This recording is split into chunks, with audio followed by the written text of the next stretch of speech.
Om Shri Sai Ram, offering my most humble salutations at the divine lotus feet of my beloved Mother Sai. On the occasion of Ishwaramma Day today, I would like to share some of my experiences about how my mother helped me in developing love for God and in seeking Him. God couldn't be everywhere, so He made mothers, is a well-known proverb and so very true. Mother is the physical representation of God, who we can see, talk to, hear, feel and experience in our lives. Mother has been accorded the highest status and respect in our culture, more than God. It's said, Mata, Pita, Guru, Daivam. Mother plays a very important role in the upbringing of a child, both in material as well as in spiritual world. She is responsible for developing the character and values in a child. Swami has mentioned innumerable times that mother is man's first preceptor or guru, and Mother Ishwaramma is the example of an ideal mother. As a mother, her love was pure, selfless and unconditional. Swami's teachings and his grace helped her in expanding and deepening her love for all. Ishwaramma had a natural aptitude for spiritual modesty. She was aided by Bhagwan to uplift herself to the heights marked out for the ideal woman. Her spiritual bent of mind, love, compassion, kindness, along with abundant grace of Swami, made her ask him for the three wishes, not for herself, but for the community and people around her. They were to provide education, hospital and water facilities, which would immensely benefit the people of Puttaparthi and the neighboring villages. All these three facilities were not available in Parthi in those days, and people had to travel long distances to avail of any of these facilities. Swami fulfilled all her three wishes, and the super specialty hospitals, the Sai universities and water projects bear testimony to this fact. Following this, many Sai devotees and Sai centers throughout the globe are actively engaged in Medicare, Educare and water-related sevas. Ishwaramma became an instrument to inspire millions of devotees in these seva paths. Ishwaramma was the chosen mother. Swami chose her to be his mother. In my life too, Swami chose my mother, who has and will continue being my beacon light in my spiritual journey despite her physical absence. My mother was born in a pious family. Her father, that's my maternal grandfather, was a follower of Mahapereva, Kanchi Mahapereva or Shankaracharya of Kanchi. And he was involved in propagation of the Vedas or the Veda Rakshanidhi, which was in late 70s. My grandfather helped propagate that in Mumbai at the behest of Mahapereva. And my grandfather was also a great exponent of Vedas, and he used to teach his the colony people, Rudram every Monday. So in this atmosphere, born and brought up, my mother tended to have a spiritual and religious bent of mind, and her favorite deity was Lord Shiva. Every Monday would see her at the Shiva temple offering Abhishekam to Lord Shiva. And daily she used to be writing the Likita Japam or the Om Namah Shivaya daily in her notebook, and I think in her lifetime she would have written at least 50 to 60 books of 200 pages daily of Om Namah Shivaya. So her attachment was very much to Lord Shiva. At a very early age of 24, she was detected with a heart problem. She had a problem called mitral stenosis, which is the narrowing of the mitral valve in the heart. So the pumping of the blood was not enough, and she used to experience a lot of breathlessness and other health issues. She was a good singer. She was trained Carnatic musician, and she used to sing simple bhajans, though Sai was not there in early 70s, in 70, 71 in our lives yet. Come 1972, Shivaratri, one of my dad's colleagues invited my parents to attend a Shivaratri bhajan at his house. And since my parents were already a part of the Birla temple, the Vithoba temple, they used to have bhajans every Saturday, so which was general Nama Sankirtan kind of bhajans. So they accepted the invitation, and being Shivaratri, my mother's favorite deity, Lord Shiva, she accepted the invitation and they went to attend the bhajan. The bhajan was beautiful, and at the end of the bhajan, my mother was asked to take the aarti. And when she offered the aarti, she saw two strange pictures in the altar of that person. And other than the usual Ganapati or Shiva, Vishnu, Devi, this was two other people picture whom she didn't know. And she found it very strange to take aarti for them, so she just did for the usual other deities which we pray regularly, and left out those two pictures. And those two pictures happened to be the picture of Shirdi Sai and Satya Sai, and my mother didn't know about it then. And after the bhajan, they felt good, the vibes were very good. And since my mother enjoyed singing bhajans, this person, whom we dearly called him as uncle, came regularly to our house, and he was a good singer, so he used to teach my mom bhajans. So that went on in 1972, 73, 74. I was very, very young child then. And in 1974, uncle mentioned that Swami, as he is known as Satya Sai Baba, and he visits Dharmakshetra in Mumbai physically, so we can have a chance to see him, have his blessings, have a darshan at Dharmakshetra. And it was in 1972-73 only uncle gave us the first picture of Swami. Swami entered our lives in 72, just as a picture, not, with the bhajans, and nothing much more than that, till we saw him physically in 1974. And my mother, being a spiritual bent of mind, religious mind, she took to him more easily than my father. And my father, when he saw Swami, visited Dharmakshetra, his first attraction was, or what he came to notice was, that it is such a disciplined audience, and more than 20,000 people were there at that time, and there's a pin drop silence, and the activities were, the darshan and the bhajans were done very beautifully. So that is what impressed his mind. And this was in 1974, and that is the time my mother's health became a little more weak, and she had to undergo the first cardiac surgery. And in those days the medical technology was not so developed, so her operation was unsuccessful, but she pulled on that way for 74-75 through with medicines. And in 1976, quite close to our place where my father was working, Swami actually visited that center, that area, and that was called Ullas Nagar, and they had arranged a very big pandal for Swami's visit. And my mother, as she was a good singer, she was asked to sing a bhajan.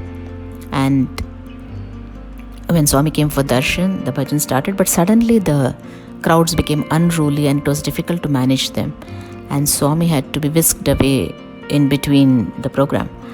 And it so happened that as soon as Swami left, it was my mother's turn to sing a bhajan, her favorite Shiva bhajan. And she was a bit disappointed that Swami was not there to listen to her bhajan. Nevertheless, the bhajan continued, and as she proceeded to finish the bhajan, and as soon as she finished the bhajan, in the harmonium next to her was filled with vibhuti.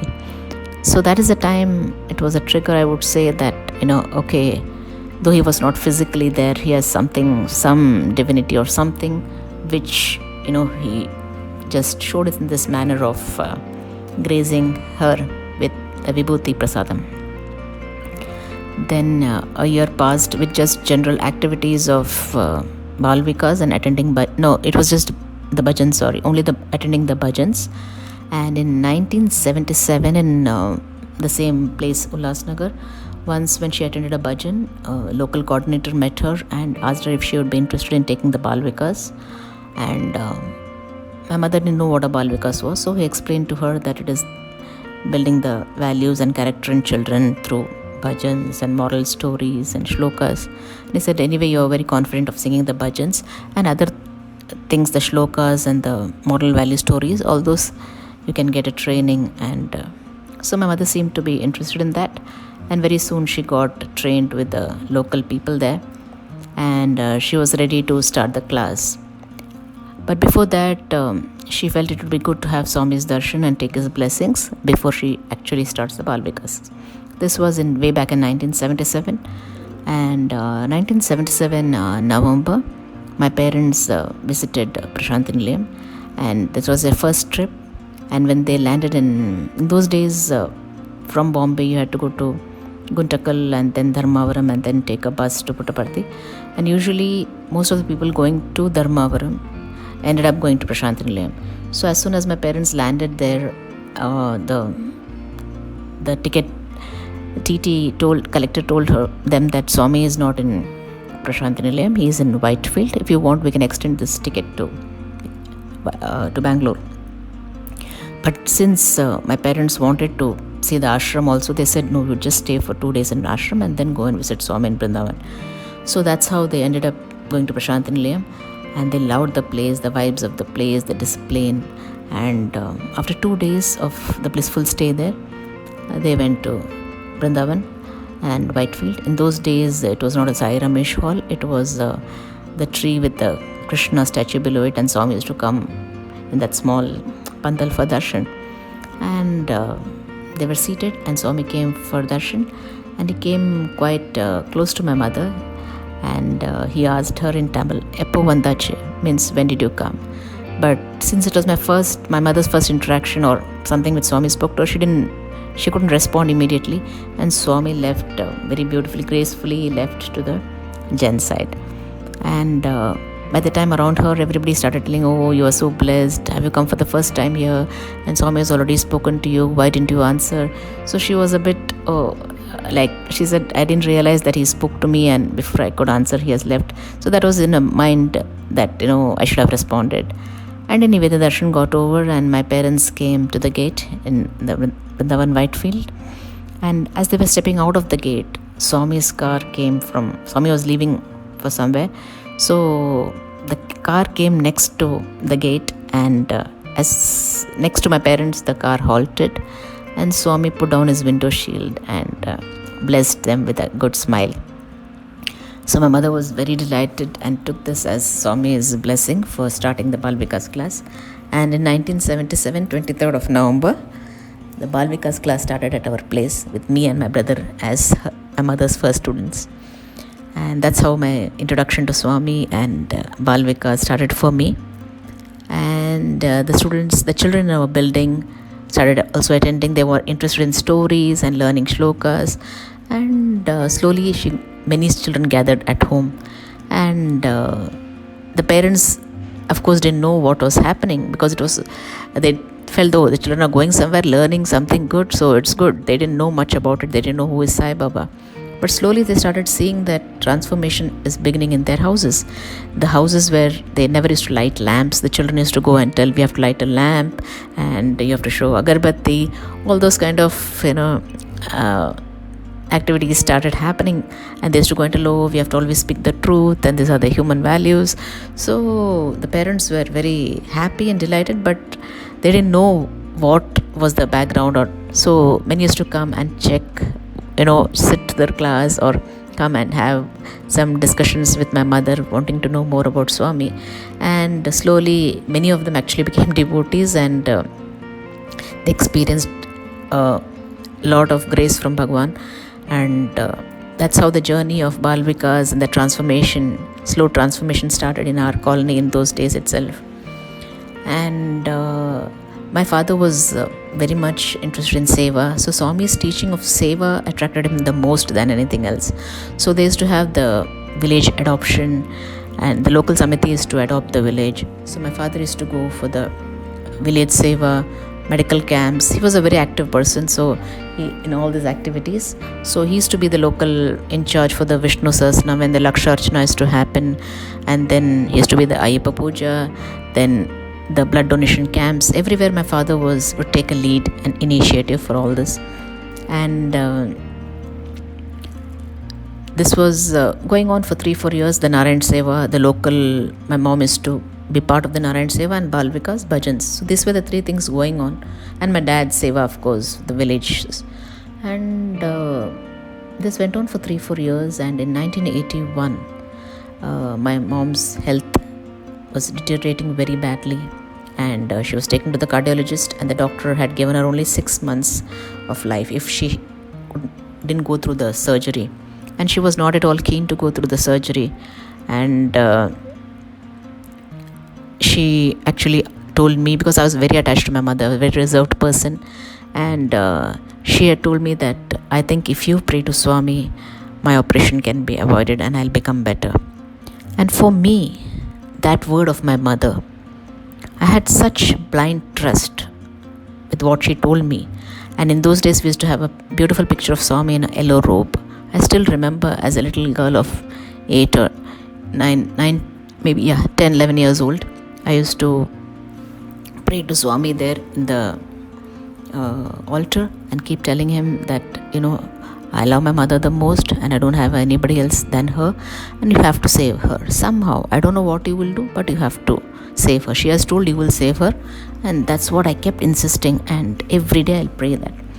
So the visits to the doctor continued for my parents, and my father was a extremely dedicated person. I mean, he took charge of the whole house. He used to take care of us. He used to send me to school, plait my hair, my brother, all. He used to take care of us so well. So he ensured that mom gets good rest before her surgery, though she was not at all mentally ready, but we had to do what had to be done.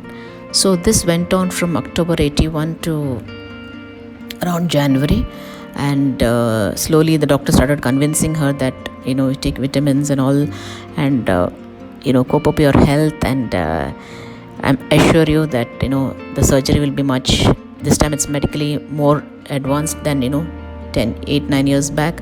So I assure you that the operation will be successful, and you're saying you're involved in so many activities, you have young children, so for their sake at least you have to go through the surgery and you're going to be perfectly normal. So she got little hope and confidence that she could go through the surgery, and this was in January of 1982. And one day in early February, she gets up in the morning and starts doing all the kitchen work, which was unusual of her because her health didn't permit. Though she'll be up early, she'll be reading some scriptures or chanting some shlokas. But that day she started, doing all the housework, and very active and very cheerful. So my father, when he saw her, he was very happy to see her cheerful, but he said, better take some rest because there's just 2 months, because my brother was in grade 10 and his board exams were in March. So April was planned. The surgery was planned in April. So this was in February. So I said, you have just 2 months. You have to take care of yourself.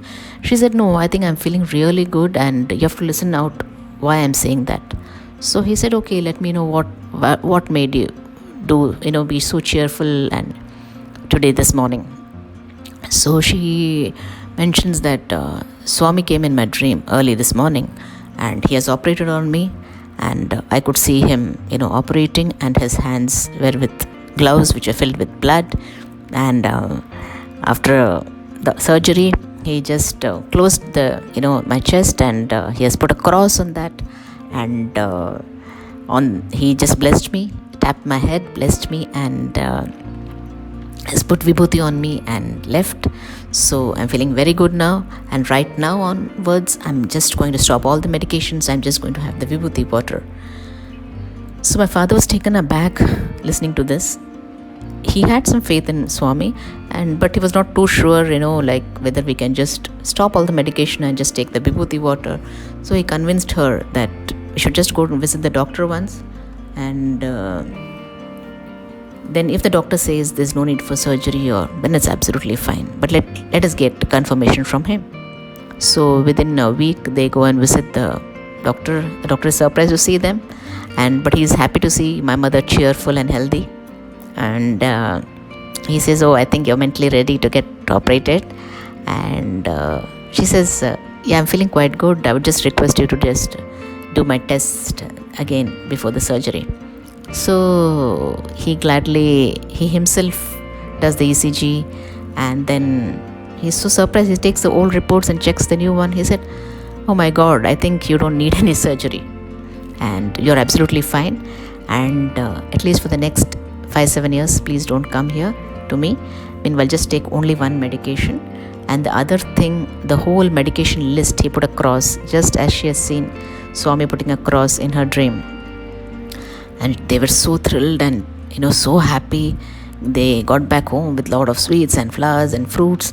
And as soon as they came back home, my mom said, "This is what, see, I told you that Swami has heard your prayer, and I'm absolutely fine. I don't need to go through the surgery." And that moment, that was an aha moment for us, when the Guru, the saint, the holy man, Sai Baba, became our God and the head of our family. And since he became the head of the family, he started taking care of everything. To this day, he does for us. And my parents' home became a center, Sai Center, where Sunday mornings would start with the Nagar Sankirtan from our place. Monday, study circle. Tuesday, Wednesday, Balvikas. Thursday, bhajans. Friday, Lalita Sasnam. Saturday would be other activities like, any village seva discussions, blood camp discussions, or if it was Vishnu Sasnam, the flowers and Tulsi would come to our place, and we would have to, help to, sort out those flowers. And the house would always be open. The building people would come and help out. This went on for quite some time. So every day was a Sai-filled day in our house. During Shivratris, there used to be a leprosy camp in a Shiva temple near our place, and my mom used to be busy from a month earlier to call all the people of the colony to donate clothes in good conditions, and the rice, dal, onions, potatoes, and all this used to be collected in our house. Our house was a very small place, hardly 500-600 square feet. But then I think my parents had their hearts were broadened, and by Swami's grace. So all these activities used to take place in this little apartment of ours. And so every day will be filled with the Sai activities. And sometimes it used to be a little bit more for us, because as young teens, we didn't appreciate that every day there would be something. Yeah, we loved Swami, but then it was just overwhelming. It's just too much of only spiritual activities. And but my parents were very clear that Swami's activities was the priority. That would go on, and we could do our work in the other rooms. And today I'm so grateful that they did this. They continued doing the Sai activities. Today, whatever little I'm able to do, or the blessings my brother has got, is all because of my parents' total dedication and commitment to Swami's activities. The impact my mother had on Balvika students was really very significant. And slowly over the years, from 1977 till 94, when she was in Bombay, she has been continuously taking Balvikas, and more than 200-300 students got to learn under her. And these children were so loving, and my mother was equally loving, and they had such good rapport with her, and they had tremendous faith in Swami and in my mother. So during every exam, they would come and stand in a line to get the Vibhuti Prasadam from her, and they would call her Sai Ram Aunty. So they will tell, "Oh, we have to go to Sai Ram Auntie's house for the having Swami's darshan and taking Vibhuti from Auntie." So, and my mother used to be like, especially those exam days, she would be up early and waiting for the children, and she would know everybody's timetable, which exam is on, and would bless them immensely. And every program, like whether it's Ishwarama Day, Swami's birthday, and many other activities, all the children will take part in all the dramas and dances, and we'll have essay competitions, all this. It will be like totally our house will be filled with Swami's activities. And when my father used to get more involved in this medical sevas, as I mentioned that he was very keen that I become a doctor, and because my brother was not interested in science, and by Swami's grace actually he studied in Prasanthi Nilayam. This was my mother's wish, and especially after Swami did the miracle, she felt that as a gratitude she should ask her son to study at Swami's institute, though my brother was not keen, being a Bombay boy. But Swami's grace pulled him, and he studied with Swami in Swami's institute for 7 years. And with me, I got opportunity to study in Anantapur, but then my mother was not keeping extremely well. So, and in those days the communication was not very good, back to from Bombay to Andhra. And since my brother was already there, my father felt that one of us should be with my mom. So I happened to stay with my parents, and while my brother was in Prasanthi Nilayam. And come my 12th grade, my father was very keen that I study for medicine, and mainly to serve Swami and for the medical camps.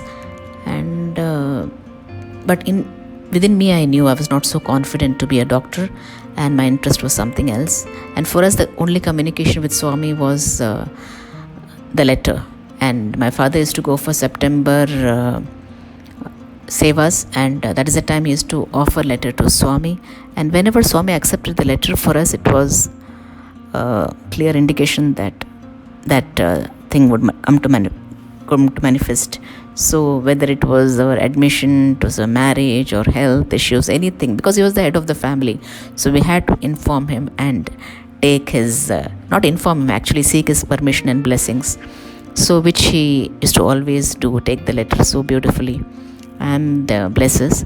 And this is what happened when I went to Prasanthi Nilayam and handed over the letter that I should get medicine, and Swami took that letter. And for me, I had also written a letter, and Swami took that also, and I had not mentioned what I had written.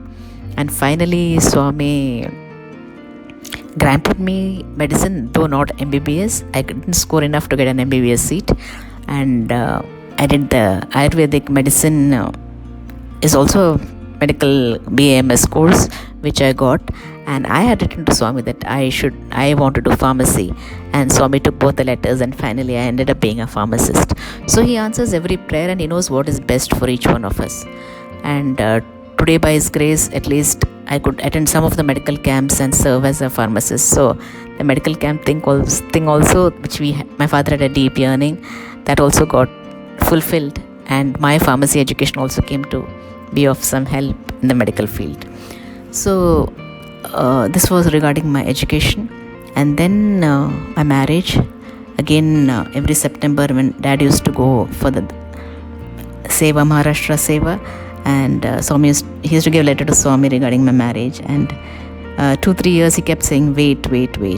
And finally one of the years in 1992, September, Swami took the letter, and he told him hoga.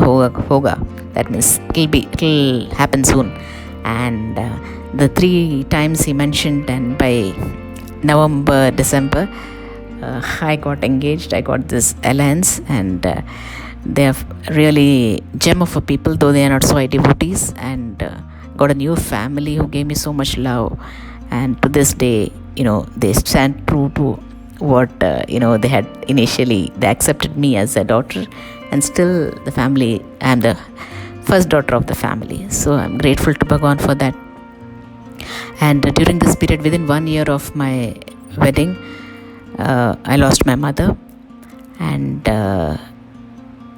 actually 2 years, in 1995 March, when I was just expecting my daughter, my mother merged in Swami.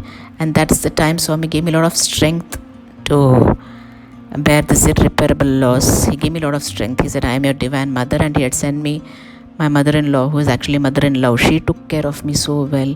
And of course, you miss your physical mother, but Swami His love and compassion,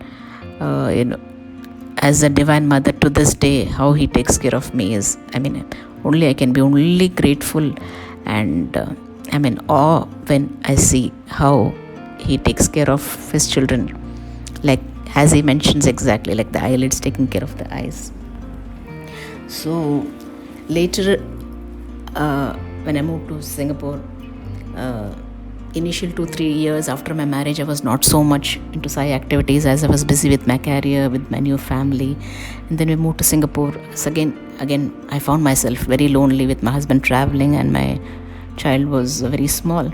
And that is the time I got led to the center near our place, and soon got my daughter enrolled into the Bal Vikas, and I happened, by Swami's grace, I got the opportunity to be a Bal Vikas Guru, which I was there for 10 years. And then again, only Bal Vikas was going on for from 1998 to 2011. And after 2011, that is, things drastically changed for me. And right from 24th April 2011, I started getting some guidance within, and it felt as if Swami was waiting for the right opportunity to engage me in almost full time in his activities. He guided me to blog about his messages. Next was an indication to start spreading the human values through blogs. And he sent me the right kind of team, such dedicated sisters who have been helping in the translation and managing of the blogs. And now we are in 10 languages with his grace, and with podcasts and YouTube as well. And another major change he brought in our lives was to bring his previous form home. We had no particular attachment to Shirdi form, but Swami worked through us to get this temple made at home. And since 2012 to this day, every Thursday we have Vishnu Sahasranam chanting and Dhoop Aarati. Many Shirdi followers started coming home, and soon were interested to know about Swami. And now this wonderful team of our Sai family are engaged in regular Sai Sacharita, Tapovanam and Kalpadruma Parayans as part of the devotional program. Since the COVID time, Swami has given us a lot more opportunity to serve, and we have a small team called the Lakasa, Love All, Care for All, Serve All, of like-minded people who try to help out in water, education and Medicare projects in India, as well as helping our migrant workers in Singapore. And this was the seed planted by Ishwarama through the grace of Swami and my mother's blessing, and living her as an example. Today I'm able to do, with the help of such dedicated Sai brothers and sisters, in our small way, what we can do to help the people. And as a concluding part, I would just like to let all of you know that my mother played the role of planting the seed, nurturing and guiding it towards God by living her life in a way her master had taught her and expected of her. That seed has now grown into a plant with a few blossoms by the divine grace of Bhagwan, sharing some joy and fragrance to the people in the community. First, by the process of self-transformation through all the sevas and sadhanas. Work still in progress, long way to go. And then slowly bringing about transformation in a small group of people who are also involved in all the seva activities. And all this with the abundant grace and guidance of the omnipresent universal Sai after his Mahasamadhi. And this is what I reiterate, after his Mahasamadhi. At no point in time we were fortunate to get his physical guidance, but he was always the inner ruler. We can experience it much more now, perhaps, because we are receptive and are available for his seva or activity. So dear brothers and sisters, never think Swami is not there with us anymore. He is more than ever with us now. With this, I offer my gratitude to Swami for this opportunity of sharing my experiences on this Ishwarama Day, and pray to Bhagwan for protecting the entire humanity during this pandemic. Anyatha sharanam nasti, tvameva sharanam mama, tasmat karunya bhavena, raksha raksha Saishwara. Harihi Om, Tat Sat Sri Saishwararpanamastu. Sai Ram.